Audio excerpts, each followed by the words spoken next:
Untuk melihat ayam sakit itu, lihatlah dari mereka makan Pak Bro ya. Kalau pola makannya masih lahap seperti ini, insya Allah sehat Pak Bro ya. Tapi kalau mereka itu makannya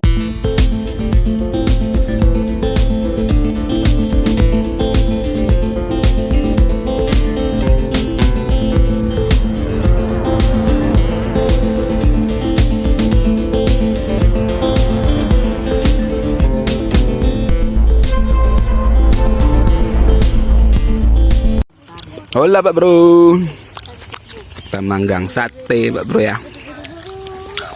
Nyate kita Pak Bro. Kita nyate ditemani Chef Sohirin. Chef Sohirin, Chef Masters, ahli Master Chef. Dari mana Jen? Dari mana? Dari Jawa. Dari Jawa. Jawanya Banjar. Jawa Banjar ya Jen ya. Ih, mantap Pak Bro. Mati kenang-kenangan kita. Oh, Om nih tahu burung boy. Enggak apa-apa lah nih. Ejen Ali, Ejen kejet. Mati. Kita ke kandang dulu Pak Bro.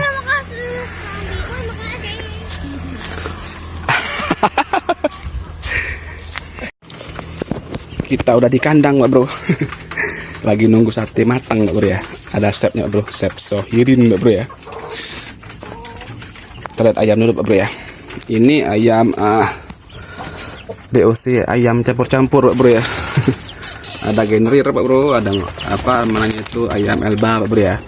Ada yang merawang Pak Bro. Ini udah ada yang pesan Pak Bro ya. Jadi tinggal nunggu besarnya Pak Bro. Karena saya itu biasa menjual di umur 2 mingguan Pak Bro ya. Kalau umur semingguan itu memang memerlukan lampu yang cukup banyak Pak Bro ya. Kasihan sama orangnya nanti, kasihan sama dia ntar kalau nggak bisa ngurusnya kan takut DOC-nya mati Pak Bro ya.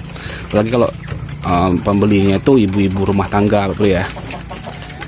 Kalau pekerja-pekerja yang pulangnya nggak jelas Pak Bro ya, saya lebih memilih untuk menjual yang umur udah besar lah Pak Bro ya, minimal 2 mingguan lah. Jadi ibaratnya itu tingkat kematiannya pun agak lumayan besar Pak Bro ya, lumayan besar, agak lumayan kecil Pak Bro ya, dibandingkan mereka itu beli-beli DOC yang memang nggak ada waktu buat melihat, mengurus Pak Bro ya. Nah itu yang saya bilang, kita itu harus konsisten dalam merawat produk kita Pak Bro. Jadi si abang itu yang pesan ayam blok itu udah kali ketiga dia kesini Pak Bro, ngambil lagi Pak Bro ya, udah kali ketiganya. Dia bilang sih DOC-nya bagus, terus juga pertumbuhannya pun lumayan bagus Pak Bro ya. Makanya itu yang saya bilang, konsisten itu harus kita apa ya, konsisten dalam peternak itu harus kita jaga Pak Bro ya. Dari ini merawat mereka ini, indukan ini Pak Bro ya, terus kita rawat Pak Bro. Terus juga DOC pun konsistennya dalam menetaskan Pak Bro ya. Jadi per minggu itu kita ada pemasukan lah ya, kita ada pemasukan duit, walaupun sekedar untuk beli pakan lah Pak Bro ya. Kita nggak usah muluk-muluk dulu kalau kita beternak skala rumahan ini. Kalau untuk belanja lah ya, belanja itu saya rasa masih belum Pak Bro ya. Tapi untuk sekedar membeli pakan mereka sih saya rasa udah cukup Pak Bro ya. Lebihnya ada Pak Bro, saya nggak munafik lah ya, lebihnya pasti ada tapi nggak semuanya harus kita keluarkan ke yang lain Pak Bro ya. Kalau saya tuh prinsipnya gini Pak Bro, kalau saya tuh menjual ayam apapun bentuknya, mau dia telur, mau dia DOC, mau dia ayam-ayam besar, itu biasanya saya simpen dulu Pak Bro ya. Saya simpen dulu, kira-kira udah cukup nih, semisalnya buat beli pakan indukan gitu ya, 1 sak sama pakan-pakan untuk DOC-nya, udah saya simpan dulu. Kalau udah habis baru saya belikan Pak Bro ya. Terus sisanya baru kita yang namanya tuh waralaba Pak Bro ya, bagi hasil sama istri. Bagi hasil sama istri Pak Bro ya. Makanya kenapa kita itu harus banyak banyak kotak-kotak Pak Bro. Saya tuh biasa menjual DOC per minggu memang Pak Bro ya. Tapi telur pun saya jual per minggu Pak Bro.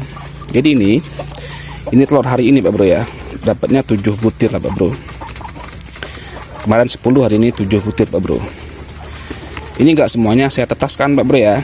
Jadi yang kecil-kecil kayak gini Bro, ini kan Elba ya. Kecil-kecil kayak gini itu enggak saya jual Pak Bro. Saya jual ke telur konsumsi Pak Bro ya. Ke apa namanya? Ada yang pesan Pak Bro. Saya tuh alhamdulillah Pak Bro ya, untuk pemesanan untuk yang pesan telur tiap minggunya mungkin bisa sampai 30-an butir Pak Bro ya. Itu untuk apa namanya? Untuk telur konsumsi Pak Bro ya. Alhamdulillah sampai ke minggu ini sih alhamdulillah ada aja Pak Bro ya. Yang beli itu walaupun cuma 10, 15, 20 ya, 50 pun ada Pak Bro. Tapi kalau untuk yang banyak kayak 50 saya nggak bisa mengkip Pak Bro ya. Paling minimal per minggunya, maksimal per minggunya saya itu sekitar 30-an butir lah Bro. Untuk telur konsumsi Pak Bro ya. Jadi 30 butir saya simpan yang kecil-kecil. Sisanya itu biasa saya tetaskan Pak Bro ya. Kalau udah masuk hitungan 40% untuk telur Elba saya tetaskan. Untuk genrirnya itu kan di angka 50-an sampai 60-an Pak Bro ya telurnya itu. Kalau di bawah 50 kita jual Pak Bro. Merawang pun sama Pak Bro ya. Itu buat menjaga yang namanya itu kualitas DOC Pak Bro. Jadi kualitas DOC itu ditentukan dari berat telur Pak Bro ya. Semakin berat telur, semakin besar juga Pak Bro DOC yang dihasilkan. Tetapi ada Pak Bro, ada telur yang besar, tetapi kuningnya itu kecil Pak Bro ya. Itu pernah saya temuin Pak Bro. Awalnya itu telurnya itu besar Pak Bro ya. Sekitaran 68 gram Pak Bro telurnya itu. Besar Pak Bro. Dia telurnya. Tapi setelah saya goreng kecil Pak Bro ya. Artinya nggak semua telur besar itu DOC-nya besar Pak Bro. Dia itu berat Pak Bro ya. Begini Pak Bro ya, suasana sore hari Pak Bro. Di belakang rumah ya, kalau kita pelihara ayam kita bisa melihat kondisi ayam Pak Bro ya. Kita melihat mereka ini tingkah lakunya. Untuk melihat ayam sakit itu lihatlah dari mereka makan Pak Bro ya. Kalau pola makannya masih lahap seperti ini, insya Allah sehat Pak Bro ya. Tapi kalau mereka itu makannya ogah-ogahan, makan Pak Bro, matok dia.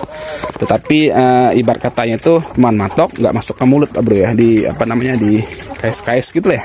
Sama mulutnya itu saya pastikan ada trouble Pak Bro di ayamnya. Cepat-cepat diobatin Pak Bro ya.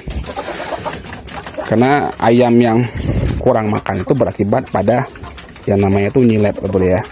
Dari nyilet, ayam kurus itu nanti bakal berimbas pada penyakit lain Pak Bro. Udah nyilet, mencret ya Pak Bro. Habis itu dia males-males, lesu ya, makan pun ogah-ogahan, cuman minum aja. Ya tunggu 4 harian, wassalam Pak Bro ya. Ini ayam merawang Pak Bro, yang nggak lulus seleksi tengkulak Pak Bro ya. Saya juga nggak tahu Pak Bro ya. Kata si beliau sih kurus nyilet ya, padahal beratnya ini 1,3 on Pak Bro ini. Tapi kata setelah dipegang sama beliau, ininya itu lancip Pak Bro. Tapi nggak terlalu lancip Pak Bro ya, masih ada daging lah ya. Ibaratnya itu nggak terlalu lancip seperti ayam-ayam yang bener-bener nyilet Pak Bro. Dari bulunya pun nggak nyilet Pak Bro ya ini.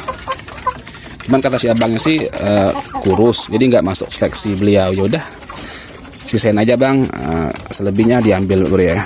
Jadi kemarin saya menjual sekitar ada 4 ekor merawang Pak Bro, yang mau dikirimkan ke Jakarta Pak Bro ya. Kata beliau sih dikirimkan ke Jakarta. Jadi beliau itu tengkulaknya itu membeli setiap minggu Bro dia. Jadi tiap minggu dia beli, terserah mau merawang mau kampung. Karena ada yang bos ada yang nampung. Jadi per minggu itu dia bawa ke Jakarta Bro ya. Untuk apa namanya, permintaan ayam kampung di sebuah restoran kata beliau sih Pak Bro. Saya kurang paham sih Pak Bro ya. Oke Pak Bro, sekian dulu Pak Bro ya video dari saya Pak Bro. Semoga bermanfaat, semoga apa yang saya sampaikan ini berguna. Akhir kata, wassalamualaikum warahmatullahi wabarakatuh. Salam dari saya Pak Bro. Bye bye. Jangan lupa ngopi Pak Bro.